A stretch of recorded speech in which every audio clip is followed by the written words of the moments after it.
There's some new reporting that has broken since we've been on the air. It's something we've covered for years on this program, and it's happening.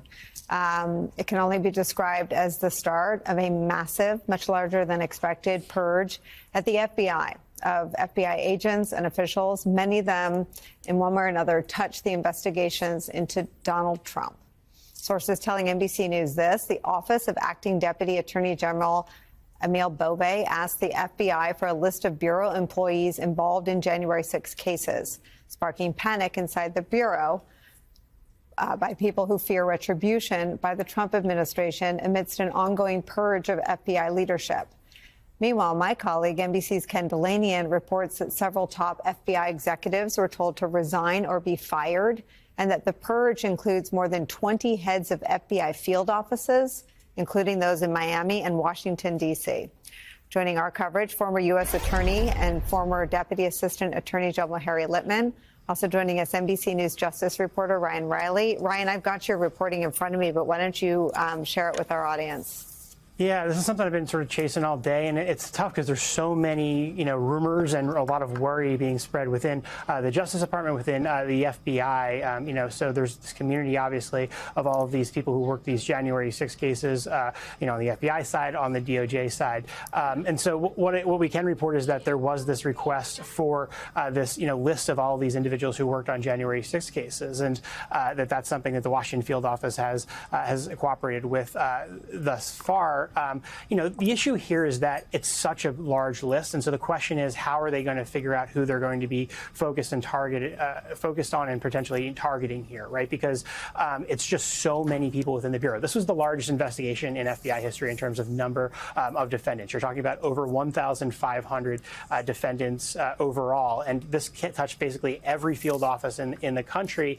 And some field offices were a lot more enthusiastic about these cases, frankly, than others, because there was a lot of skepticism about these cases within the Bureau. And, there was some, I think, tension between the FBI and DOJ and the Washington field office and other field offices across the country over the handling of these cases overall. And, but so I think there's a span of this, right? Because there are people who were very vaguely involved in, at one point, one January 6 case, and then there's people who were really in the weeds, and January 6 was their main focus. And I think those are the people who probably have the most to worry about in the coming days over whether or not, they're basically just going to be fired or targeted based on what we've seen at headquarters thus far and coming out of the Justice Department so far. But if you were to go after everybody who touched a January 6 case, I had one former official say that would be like 3/4 of the Bureau, basically, because a lot of people were involved with this on one stage. And remember, those cases range from those very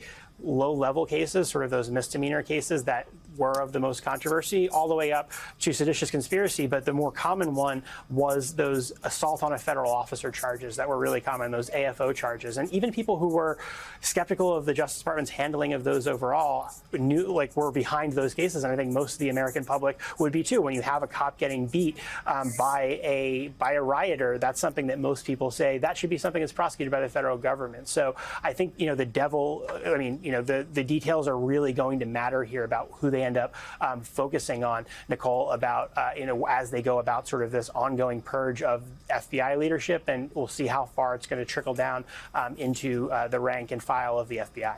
Ryan Riley, I want to make sure I got this down as you said it. 3/4 of the Bureau touched these cases in one way or another? Yeah, I think that was a rough estimate, right, from a former official. But when you're talking about the scope of this, right, in every field office, when you do an arrest, for example, that's a lot of people who are just involved in that arrest directly, right? So, there might be somebody who's actually handling this case, who's actually championing one case going forward. But then when you actually go to execute that arrest, you need a bunch of officials involved in that. So then, when you're talking about the paperwork here, there's a lot of names on a lot of these documents. That you're talking about the intelligence analysts who might have been involved with it as well, because obviously everything has to be turned over in discovery. So those are all names that would be required to be turned over to defense attorneys on this. And when, for example, let's take the case, one of the only ongoing cases involving a January 6th defendant who actually was convicted of plotting to murder FBI agents who investigated him. And that was a jury in Tennessee that convicted him of that separately. That case is still ongoing, although his defense attorney is representing that Donald Trump's pardon should apply to that conduct as well, even though that was conduct that was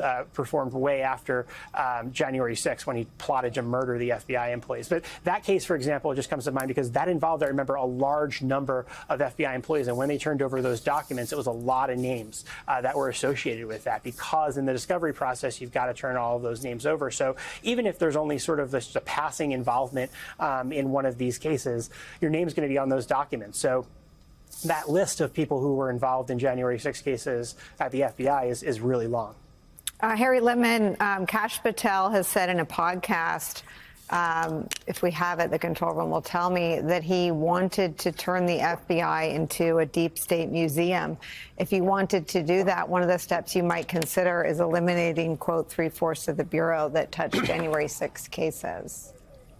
Yeah, that would certainly help, wouldn't it? And the timing here is a little strange when Patel hasn't been confirmed. But look, just start with breadth. It is everything that Ryan says. So if it's not 3/4, let's say it's just half. But remember, 1,500 people, they are still looking for some of them. So the possibility for one agency or another to be tagged with serving a warrant or interviewing a witness to try to find out all over the country with this investigation, the largest in DOJ history, is extreme.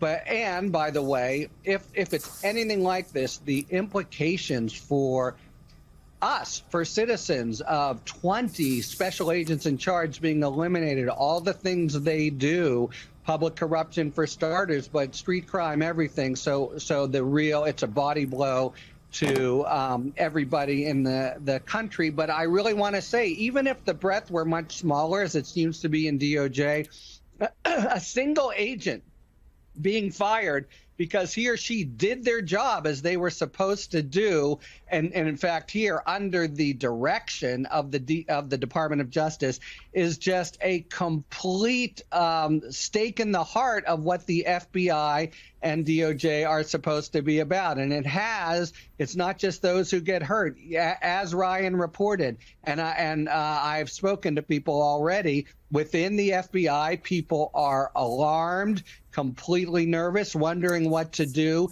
So you have a whole workforce, even if it weren't half the FBI involved, that is completely sort of frozen and paralyzed. This is so short-sighted and so damaging for public justice in general.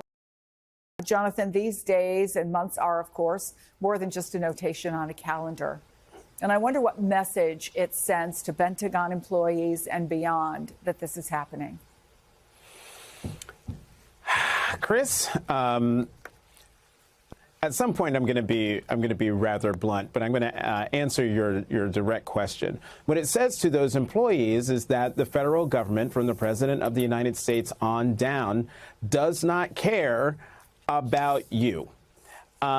I know there are folks on the right who think that all of this focus on people's identities and characteristics are ancillary and that it's all, quote unquote, woke and PC and all of that. But when you're asking people to come to work, you're asking them to come to work comfortable and in their, fully comfortable in their own skin.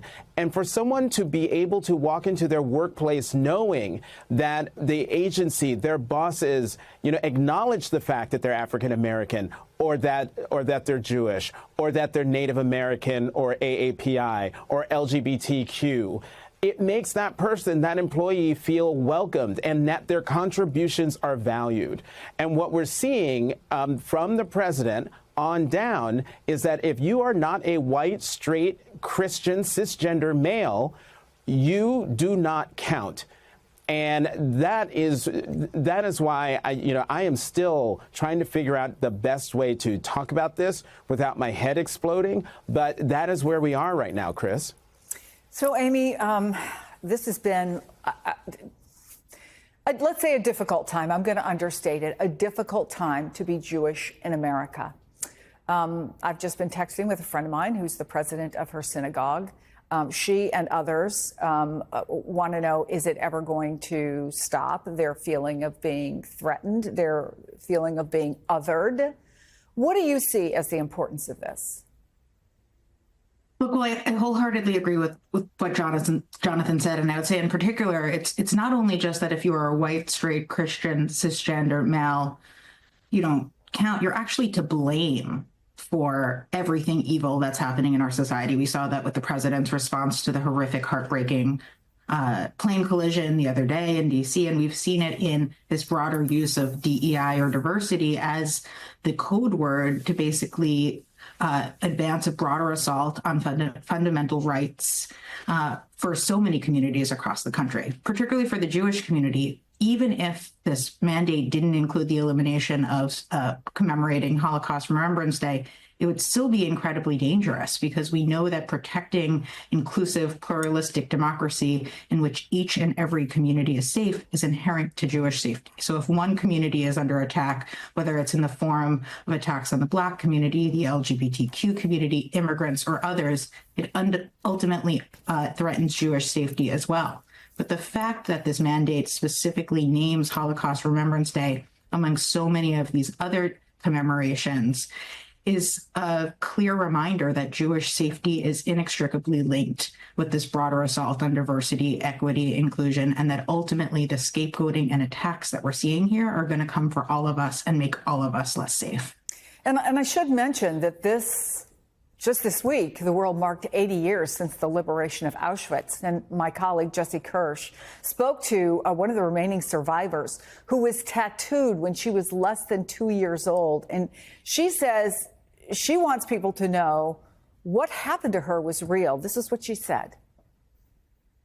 They have to know that it's true, you know, because it's so unbelievable that nobody can believe this. It's so that they want to see my number because they have no idea, no picture in the brains, and it is possible to make tattoos for small children, for children, adults, old, everything. You have degradation. You are just a number. But this number is not only on the skin. It's deep. And it makes you think, when is, for example, a moment of silence more than a moment of silence? It's a reminder, right? Not to ever forget what happened. So it may seem to some people like, okay, this is a small thing. Maybe it makes sense because it's taking away somehow from the workplace. This is inappropriate in the workplace. What do you say about what, in most instances, is a really, it might be a sign, it might be a poster that recognizes that this is a particular day in history? Does it matter? It absolutely matters. You know, I'm the granddaughter of Holocaust survivors. My grandparents have been gone for a long time now.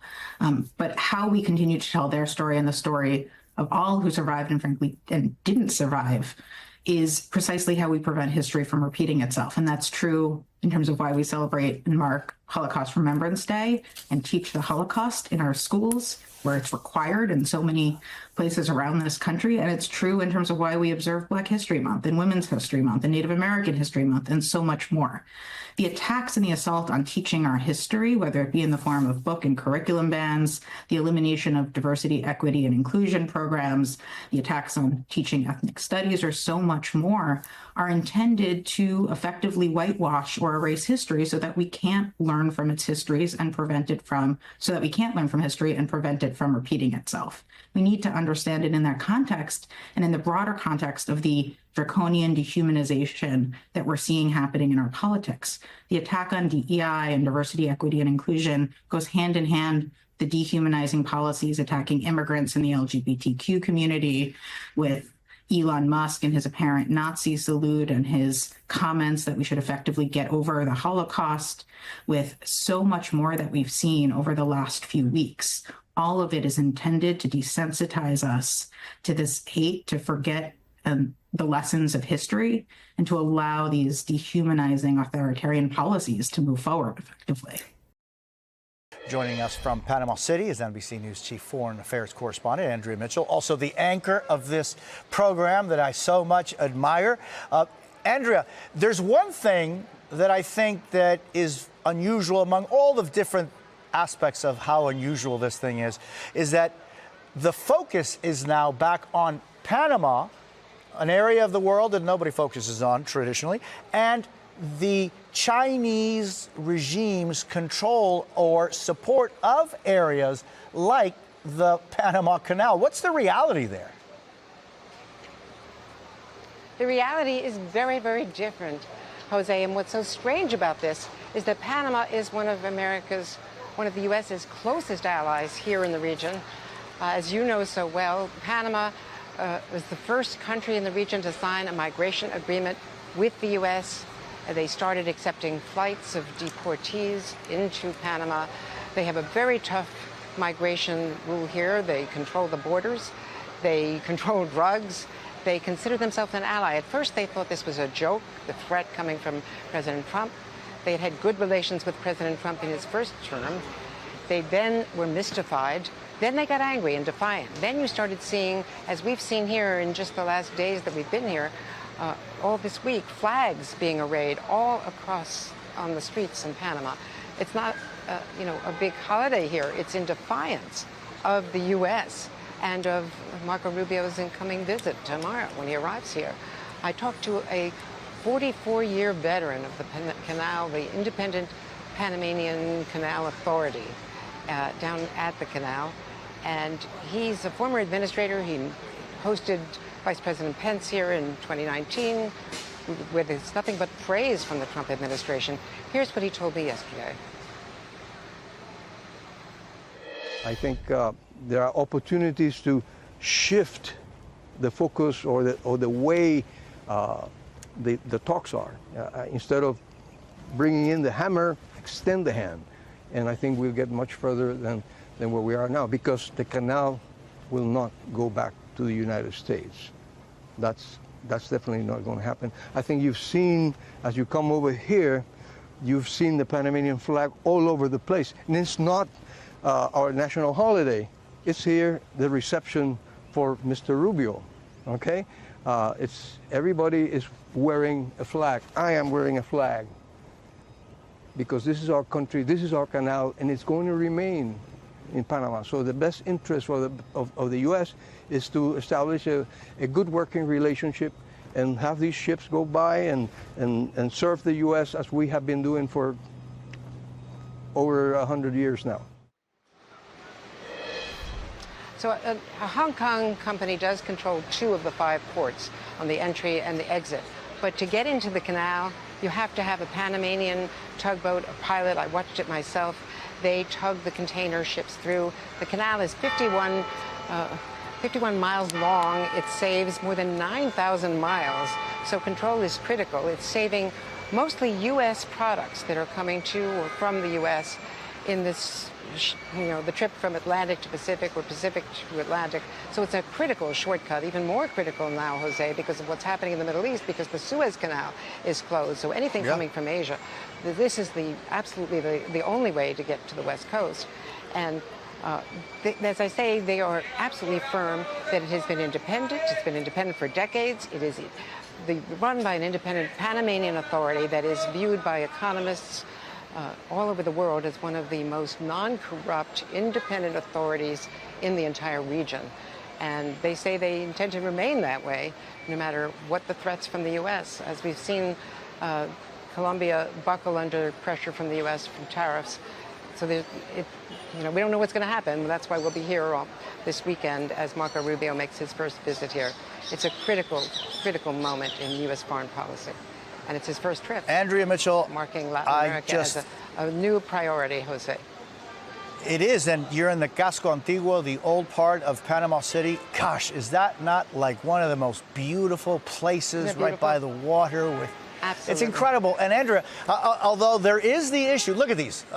thank you for showing these pictures. I mean, this is the center of the old part of Panama City. And Andrea, I was there, as I'm sure you know, when the United States invaded Panama to liberate it from Manuel Antonio Noriega. The Americans have been there, and they have extraordinary influence over that. But those two companies that are Hong Kong-based, i.e., Chinese regime funded and financed, that they are there is of concern, not only, I think, to the United States, but to the entire world. And there's also a Taiwan company that owns one of the ports, the U.S., another. They operate the ports that unload and offload the containers. They don't control the canal. And what they don't understand here is what is the military issue for national security, as emphasized by Marco Rubio yesterday. We've got a lot of questions to get answers to. New reporting on a partisan purge, a plan to politicize the FBI. This involves Donald Trump, and I'm going to show you exactly what's happening. But the first thing to know is this breaks with history and precedent. It is not normal, it is not standard, and it is not part of the other traditional and even expected personnel moves that you have between administrations. You may have heard the term political appointee in our coverage of these hearings. That's all standard. What's not standard, and what could be a Friday night sort of news dump, an effort to hide something that Donald Trump doesn't want you to see on the news tonight, is this. Top nonpartisan and career FBI officials basically being pushed in a so-called purge to resign or face firing. Agents who were involved in investigations of MAGA, of the crime spree that was well documented on January 6th, and related investigations that also touched on Donald Trump's role. They are being told, as the AP reports, that they'll be moved to fire those agents involved in that. A letter was sent to agents, quote, given your significant role in prosecuting the president, a reference to when they were investigating the former president. The FBI actually does not prosecute, although it gathers the evidence therefore. Quote, I do not believe the leadership of the department can trust you to assist in implementing the president's agenda faithfully. The New York Times reports this could affect hundreds of career agents. We're talking about the nonpartisan people who keep the country safe, and we're talking about expertise that's used to deal with crime fighting, from national security, terror investigations, the immigration issues that the administration has said they care about. This is a gutting of that for allegedly political reasons. NBC's Ken Delanian reports this is also national, targeting over 20 heads of FBI field offices, including in big cities like Miami and Washington. Now, Donald Trump has tapped Kash Patel, who's had those hearings just this week, to run the FBI. And in a sign that some were concerned about this possibility, the idea that punishing people, going after agents who did their jobs for political reasons, would be a bad thing. And notice that Mr. Patel, whether he was aware of this coming or not, disclaimed, basically opposed what multiple outlets are reporting Trump and his team are now trying to do tonight. Are you aware of any plans or discussions to punish in any way, including termination, FBI agents or personnel associated with Trump investigations? Yes or no? I am not aware of that. Thank you. Patel saying there yesterday he was not aware of that. And another question that I'm going to show you, which matters to all this, he also said there shouldn't be political purges. But let me show you more of the reporting. The AP says this would be, and has begun, as a major blow to the historic independence from the White House of the FBI, part of a startling pattern of retribution waged on federal government employees. I want to be very clear, this is a break in precedent. While if you go back far enough in history, there have been FBI abuses, I've mentioned that in our coverage, since the reform of the Hoover era, you have had past FBI directors, of course FBI agents, and other special counsels who, by their very definition of their jobs, sometimes have to investigate people in the federal government. Could be members of Congress accused of bribery. Could be people who work for the president. Could involve the president himself. But those folks have typically stayed on the job and not faced retribution or firing. And to state the obvious, I'll just spell it out for you. If the United States becomes the type of country that fires law enforcement for doing law enforcement, then we will have a completely tilted, corrupt version of law enforcement.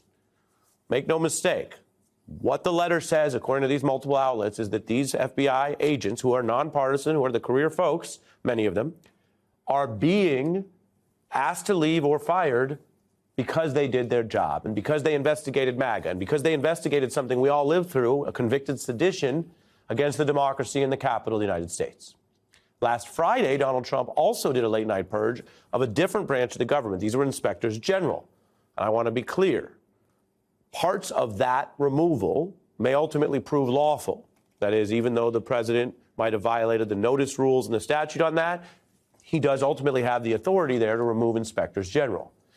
If, however, in the future, folks can prove that this was an effort to politicize law enforcement or to do selective prosecution, to get rid of the nonpartisan people and bring in partisan people, and if they start doing partisan investigations or prosecutions, that itself could be unlawful. That's one reason Kash Patel himself, the FBI's nominee under the Trump administration, said they're against this type of political retribution and purging of FBI agents. Let's go to someone who knows all about this. Frank Figliuzzi was former assistant director for counterintel at the FBI. Walk us through where this fits in. I mentioned that the president has wide authority to pick his cabinet and team. There's an advice and consent of the Senate. But that type of personnel shift we see, very standard. This reaching down to the agent level, to field offices, and all but admitting that it's for partisan purposes. How extreme is this? And does it concern you about the crime-fighting abilities of the FBI going forward? Yeah, Ari, this is indeed unprecedented in the history of the FBI. And the one message I hope people hear tonight is that we are now significantly less safe as a nation.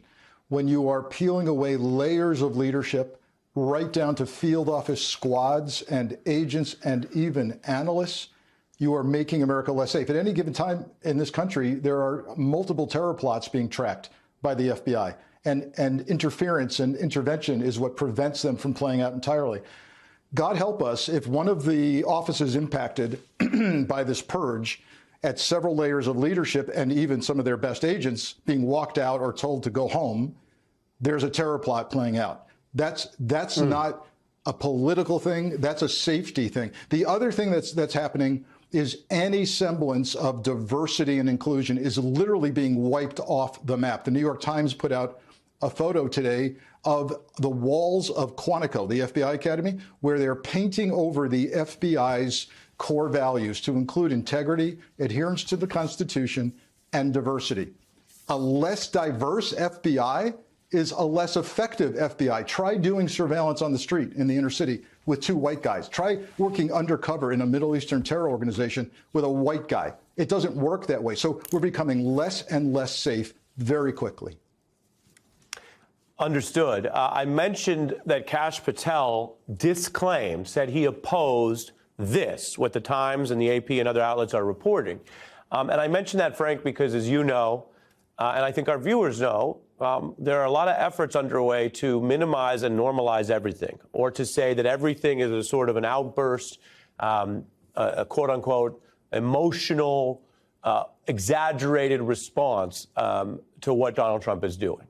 And that's even one of the rhetorical devices.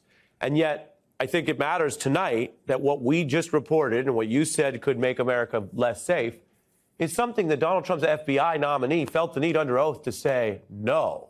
He wouldn't do that. He's against that. And it's literally what now today is being reported. That's the introduction for a short bit of sound from Patel under oath. Take a look. If you can't commit that those FBI agents will be protected from political retribution, we can't accept you as FBI director. All FBI employees will be protected against political retribution. They deserve. Frank? Look, if anybody looks at what's happening in reality and what Kash Patel testified to before Congress, there's only one conclusion. He was being less than truthful. He was lying. And it is what we've seen other nominees do, back away from all of their prior statements and conduct and pretend to be somebody they're not, even while it's happening in real life. What the Senate should do is call him back to the Hill and say, please explain what's going on and how you don't possibly understand what's going on in the agency you're going to try to lead. What should Americans do with this information? There's what Donald Trump promotes, and I think folks who follow the news have a sense of that. Dr. Phil is on the ride along. There's big, bold statements. There's executive orders which legally disintegrate in a matter of days because they weren't written according to the Constitution. But he wanted the headlines. There's all of that. And then there's this, what could be a pattern, according to the AP reporting, that into the Friday late hours, you get these other agenda items which affect a lot of things. They might affect the safety of Washington and Miami and other field offices, and they're not being promoted. They're almost being hidden. What are we to make of that, and what should people do? So first order of business, contact your member of Congress, your member of the Senate, particularly if they serve on committees that are handling nominees, and particularly if it's judiciary with the FBI, and say you feel less safe because of what's happening here. Secondly, inevitably, what I'm hearing is there will be funding requests to help these agents and employees, many of whom, by the way, are not eligible for retirement. They have kids to feed, tuition to pay for college kids, and they're going to be kicked out the door with nothing. And they're going to need to fight this in court. By the way, most of this is highly illegal. Summary dismissals without gross misconduct are illegal, but it could take a year or two for these to work their way through the courts. They're going to need help with legal funding. And since you said it, let me let you explain that. So this could be an unlawful firing. It's not that it's some new crime, but that if they break the statute and the protections, it's unlawful. And yet one of the problems we're seeing, and testing or pushing is what exposes this, you're reminding folks that has to then be pursued in the federal court process, and can take a long time for an agent or anyone to get any remedy for that. Oh, for sure. Yeah, think back to Pete Strzok or Andy McCabe at the highest levels of the FBI being terminated, all eventually getting their back pay, getting their pensions back. But that took a very long time. And those guys were without income for a very long time. Have you spoken to families of the victims of the plane crash? I don't want to comment on that. Do you have a plan to go visit the site or meet with any of the I have a plan responders? to visit, not the site, because what did you tell me? What's the site? The water? Or to meet with the first responders down there? I don't have a plan to do that, but I will be meeting with some people that were very badly hurt with their family member, obviously. But I'll be meeting with some of the families, yeah. President Trump yesterday with that flippant response to reporters saying, what do you want me to do? Go swimming? To go to the site of that tragedy over the Potomac River yesterday, and saying he's going to meet with people who are very badly hurt. Sadly, there are no people who are very badly hurt. They're all presumed dead this morning. Earlier in the day, Trump appeared in the White House briefing room where he suggested diversity programs put in place by the Biden and Obama administrations somehow caused Wednesday night's tragedy. We must have only the highest standards for those who work in our aviation system. I changed the Obama standards from very mediocre at best to extraordinary. I put safety first. Obama, Biden, and the Democrats put policy first. And they put politics at a level that nobody's ever seen. They put a big push to put diversity into the FAA's program. The FAA is actively recruiting workers who suffer severe intellectual disabilities, psychiatric problems, and other mental and physical conditions under a diversity and inclusion hiring initiative spelled out on the agency's website. Can you imagine? They actually came out with a directive to white, and we want the people that are competent. I'm trying to figure out how you can come to the conclusion right now that diversity had something to do with this crash. Because I have common sense, okay? And unfortunately, a lot of people don't. We want brilliant people doing this.